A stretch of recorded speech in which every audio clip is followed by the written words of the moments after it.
and you looked at what they first told you, they gave us 3 different versions, really, in the first 6 months of why they couldn't get there and why standard operating procedure didn't intercept any of these hijacks.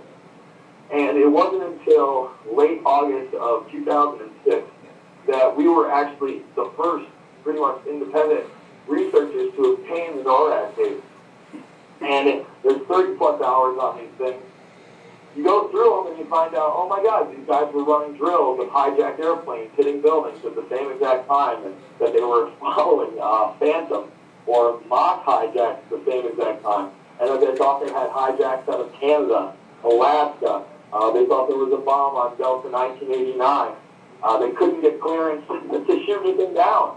I mean, when you listen to these NORAD tapes, it is pretty incredible. And the thing that got me is the debunkers always go, oh, you know, these drills that you're talking about don't really matter because they shut them off right when the attack started to occur. That's not true.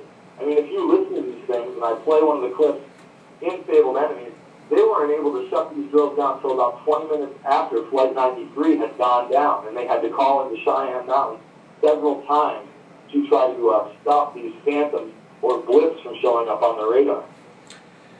As you know, Jason, our Constitution has been under serious attack since 9/11. The government has passed the Patriot Act, Military Commission Act.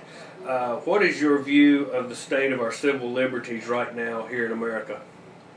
Unfortunately, the state of our civil liberties is in just a terrible, sad state of affairs. I mean, most people in this country don't even realize that we have 3 branches of government and that they're here for checks and balances. When I say that to people, they look at me funny. They don't understand that there's a judicial, an executive, and a legislative, and that they're supposed to balance each other out, and that we, the people, are supposed to have these inalienable rights that shouldn't have been able to be taken away from Patriot Act 1, 2, Article 3, you know, habeas corpus, or the separation of the military and police, or I'm sorry, not that's comitatus, which is also pretty much gone, but habeas corpus, the ability to actually face your accusers, all that stuff was taken away in the Military Commissions Act of 2004.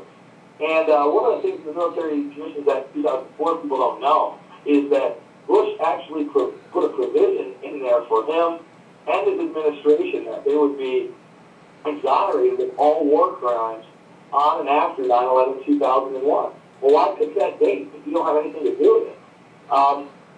You know, it's pretty sad, but at the same time, I see this culture that's obsessed with American Idol, sports, Jenny White, trying to be hip, and they don't know. You know, they're just going to go quietly into the night, and they're just undereducated, misinformed, ignorant, and apathetic. And I think that we need to be able to turn around people's attitudes before anything. Jason, the world wants to know what is it like being able to work with Alex Jones on a regular basis? It's fun, you know. I mean, for me, you know, going into this, I've now been into it, you know, close to 7 years, maybe a little bit more now. And, you know, one of my first goals was I was, you know, starting to watch his stuff. I mean, I remember after I had looked into, you know, NORAD, read these timelines, I came across his film, 9/11, The Road to Tyranny. And when I watched it, you know, it goes over a lot more than 9/11. It talks about Oklahoma City, the first World Trade Center bombing, and then kind of this, you know, outline for a larger plan. I wanted to prove it all wrong. In fact, I thought I was going to prove most of it wrong. And as I went through checking the sources, I'm finding out that this stuff is right. I was just like, wow. You know, one day I would really love to work with this guy. You know, he's got a set of cojones on him like no one I've ever seen. And, you know, through hard work and just, you know, faith and luck, I guess, I've been able to make that happen. I'll be going out to Austin, Texas on January 8th to host the show for another week while he's out with his family. And I find that to be, you know, an honor. I think it's great that, you know, he trusts me with the show and that he helps me put together some of these films. You know, like my last one, Fabled Enemies, would not have been possible without Alex Jones and, you know, the great editors over there, Aaron Dykes and Rob Jacobson. And it's great for me, man. I mean, as serious as things are in the office, we do try to keep it somewhat lighthearted, but at the same time, he's a workhorse and things have to get done. So, you know, I look at him as, you know, quite the role model, and the model that he had to get this information out, from doing, now 4 hours of talk radio, 5 days a week, 2 hours another day, putting out all this news through a website and making films at the same time, just shows you how much impact one person can have. And in this society, so many people tell you that you have zero to little to no power when you're one person. And Alex Jones doesn't abide that. Alex Jones has made a huge difference in the truth movement and woke up more people, probably, arguably, than perhaps any other person. To get your perspective on a little different subject, do you think this economic collapse is being used to instigate a giant step into a new world economic order, the consolidation of power and a one world government? Well, honestly, that's what my next film is going to be about. It's called Invisible Empire, and it's really going to set out to show people that this term, New World Order, is not a term that you and I would use per se, other than the fact that the elites and their minions use it all the time. In my next film, I have people such as, Bill Clinton, George Bush Sr., Pat Buchanan, Rick Hume, the news anchor, Peter Jennings. I have Connie Chung, Dick Cheney, all these people talking about a new world order. In fact, Saka Sealy on Glenn Beck only 6 months ago talked about how, Russia didn't want to be part of the new world order.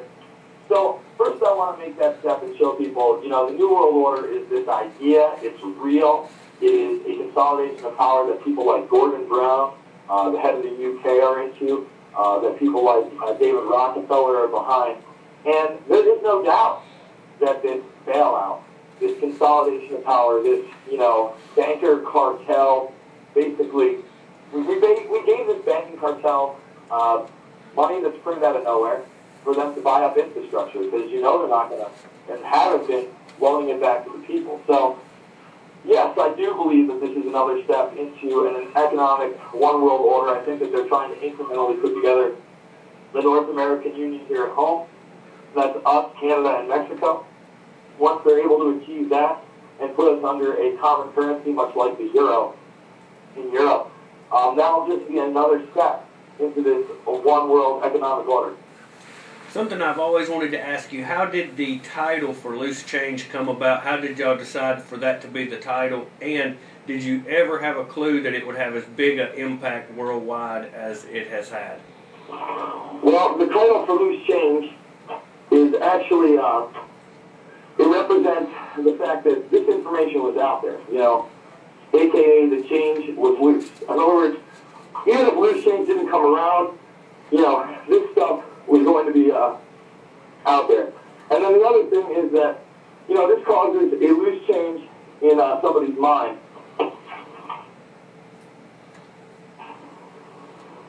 And, you can be the most hardcore, Republican or whatever, and think to yourself, oh my God, this is legitimate.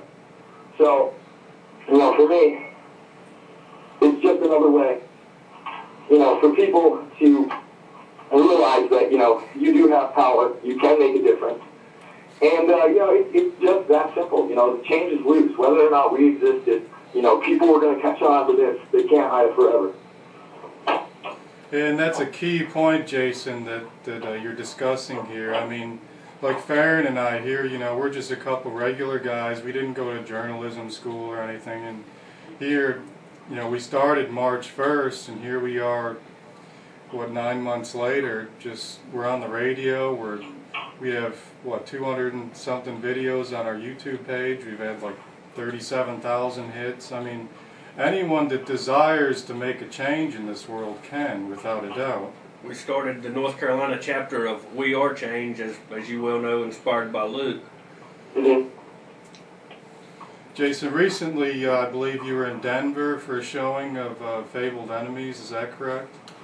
Yeah, I was out there about 2 weeks ago. It was great, I got on the AM talk show over there that was pretty large, the Pure Boyle show. And I just, I'm not here to preach to the choir. It's great to have other people who have seen this stuff and know this stuff come out and support you. But that's not why I do this. I do this so that I can show others that there's something extremely wrong and that we can do something about it. And I challenged a lot of